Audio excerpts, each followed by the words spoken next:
அனைவருக்கும் வணக்கம். நம்ம கிருஷ்ணகிரி செய்திக்கு உங்களை வரவேற்கிறேன். கிருஷ்ணகிரி சட்டமன்ற தொகுதிக்கு முன்னாள் எம்பி டாக்டர் செல்லக்குமார் அறிவிக்கப்பட்டுள்ளதை அடுத்து காங்கிரஸ் கட்சியினர் பட்டாசு வெடித்தும் பொதுமக்களுக்கு இனிப்புகள் வழங்கி உற்சாகமாக கொண்டாடப்பட்டது.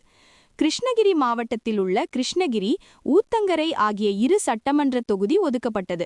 ஏற்கனவே திமுக, இந்தியா கம்யூனிஸ்ட் கட்சிக்கு வேட்பாளர்கள் ஒதுக்கப்பட்ட நிலையில் கிருஷ்ணகிரி மற்றும் ஊத்தங்கரை ஆகிய இரு சட்டமன்ற தொகுதிகளுக்கு வேட்பாளர்கள் அறிவிப்பதில் கால் தாமதம் ஏற்பட்டது.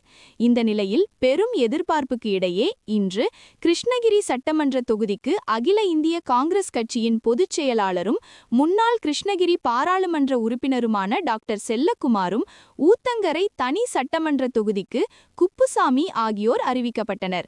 இதனை அடுத்து கிருஷ்ணகிரியில் முன்னாள் நகர காங்கிரஸ் தலைவர் முபாரக் தலைமையில் முன்னாள் அகில இந்திய காங்கிரஸ் கமிட்டி உறுப்பினர் துரைசாமி, முன்னாள் மாவட்ட தலைவர் காசிலிங்கம், பர்கூர் சட்டமன்ற தொகுதி காங்கிரஸ் பொறுப்பாளர் ஆடிட்டர் வடிவேல், மாவட்ட செயலாளர் ஹரி ஆகியோர் முன்னிலையில் கிருஷ்ணகிரி, ரவுண்டானா மற்றும் பழையப்பேட்டை உள்ளிட்ட பல்வேறு இடங்களில் காங்கிரஸ் கட்சியினர் பட்டாசு வெடித்தும் பொதுமக்களுக்கு இனிப்புகள் வழங்கியும் உற்சாகமாக கொண்டாடி மகிழ்ந்தனர்.